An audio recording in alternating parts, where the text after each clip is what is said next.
여러분, 이제 사회복지 조사론에 대해서 같이 함께 학습해 보도록 하겠습니다. 첫 시간입니다. 과학적인 검증 방법에 대해서 생각해 보는데, 먼저 과학적인 조사와 비과학적인 조사가 무엇이냐라는 것부터 우리가 한번 구분해 보도록 하죠. 우리가 지식을 얻는 방법 중에 비과학적인 방법을 우리가 착각하고 과학적인 것으로 오해하는 경우가 많이 있어요. 어떤 거면 첫 번째가 권위입니다. 권위. 권위라는 것 자체는 굉장히 필요한 거예요. 하지만 권위에 호소하는 오류를 범하게 되면 비과학이 된다라는 거예요. 가령 어떤 것들인가 하면 무슨 교수가 이야기하니까 이거 맞아 라고 이야기하면 상대방은 어때요? 무슨 교수? 저도 알고 나도 알고 그런 교수가 이야기했다 그러면 맞겠지? 그래 그러면 내가 틀렸나 보네? 이렇게 나가면 이게 비과학적인 거예요. 아무리 권위 있고 그 분야의 전문가라 하더라도 그 사람이 이야기하는 게 맞아야 맞는 거지. 그 사람이 이야기했기 때문에 맞다라는 것, 그건 권위에 호소하는 오류예요. 그러니까 이 권위라는 거, 이거 비과학적인 방법 중에 하나입니다. 또 하나는요, 관습이에요. 관습이라는 건 뭐예요? 어느 특정한 지역이나 어느 특정한 사회에서 만 통용되어지는 걸 관습이라고 이렇게 이야기해요. 여러분, 산모가 아이를 출산한 다음에 몸조리 하는 걸 가만히 보세요. 자, 뜨뜻한 방에 군불 떼어주고 미역국 먹어가면서 3, 7일 동안 몸조리를 해야 된다. 이게 과학일까요? 아닐까요? 그 안에는 과학적인 요소가 없는 건 아니지만 그것 자체로는 과학이라고 이야기할 수 없어요. 왜 그런가 하면 그건 우리 문화에서 그렇게 이야기하는 거고요. 저 유럽 쪽에서는요. 낳자마자 찬물에 샤워하고 그러거든요. 문화가 다른 거예요. 따라서 관습이라는 것은 일정한 지역에서 많은 사람들에게 받아들여지는 것이라고 이렇게 관습이라는 것은 그렇게 이야기할 수 있지만 그러나 그걸 과학이라고 이야기할 수가 없다는 거죠. 또 대표적인 비과학 중에 하나가 직관이에요.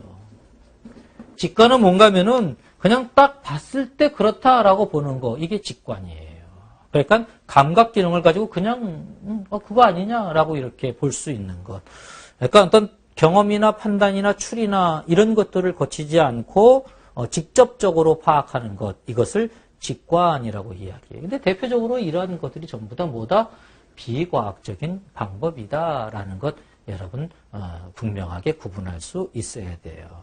자, 그럼 과학은 어떤 게 과학적이냐? 과학이 되려면은 과학적이려면 이제 너무 쉬운 이야기들을 하게 됩니다. 객관적이어야 됩니다. 객관적이다라는 건 뭘 이야기해요?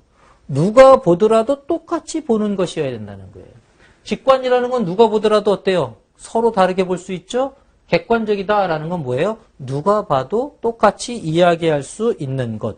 누구에게 적용해도 똑같이 적용되어질 수 있는 것. 이게 과학이에요. 그래서 과학의 특성 중에 하나는 객관성이라는 것.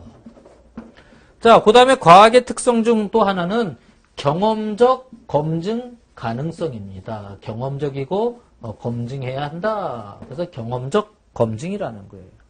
쉽게 말해서 아무리 그 말이 맞는 말 같아도 경험적으로 알아볼 수 없으면 증명해 볼 수 있어요, 없어요? 증명해 볼 수 없단 말이죠. 그래서 경험적으로 검증 가능해야, 그래야 그것을 과학이라고 이야기한다. 이렇게 이야기할 수가 있겠습니다. 자, 그리고 과학의 또 중요한 이 과학적 원리 중에 하나는 체계적이고 논리적이어야 한다. 과학이려고 한다면 체계를 가져야 된다는 거죠. 아무렇게나 이야기해서 과학이 되는 게 아니고요. 과학이라는 것은 어떠한 시스테믹하게 연결되어져 나가고 그 이야기하는 것이 논리적으로 연결이 되어져야 된다. 그래서 체계적이고 논리적이어야 한다라는 것. 그 다음에 과학이라는 것은요. 일반화를 추구하는 거예요. 일반화를 추구한다라는 것은 어느 특정한 상황에만 맞는 게 아니라 그러한 대상자라고 한다 그러면 전체에게 이야기할 때 이야기 되어질 수 있다라는 것. 이것을 일반화라고 이렇게 이야기해요. 따라서 이거는 과학을 적용할 때 적용하려고 갖는 그러한 관점이 일반화의 관점이다. 근데 과학의 특성은 일반화를 지향해 나가는 거예요. 자, 그러면서도 과학은 어떻게 되어야 되냐? 예, 구체성을 가져야 됩니다. 구체적이어야 한다라는 거죠. 너무 포괄적으로 넓은 걸 이야기한다라고 한다 그러면 예, 그거를 과학적으로 이야기할 수가 없어요. 구체화되어져서 특정한 것을 이야기할 때, 그럴 때 그것을 과학이다라고 이렇게 이야기할 수 있는 것이죠.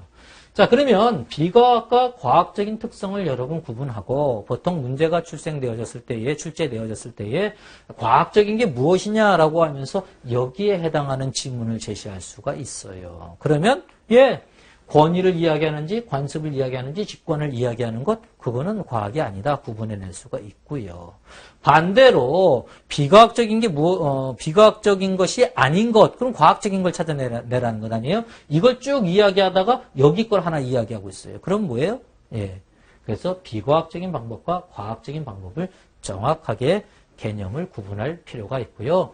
사회복지조사론이라는 것은 과학적 연구를 해 나가기 위한 방법을 공부하는 게 사회복지조사론이다라고 이렇게 이야기할 수가 있겠습니다.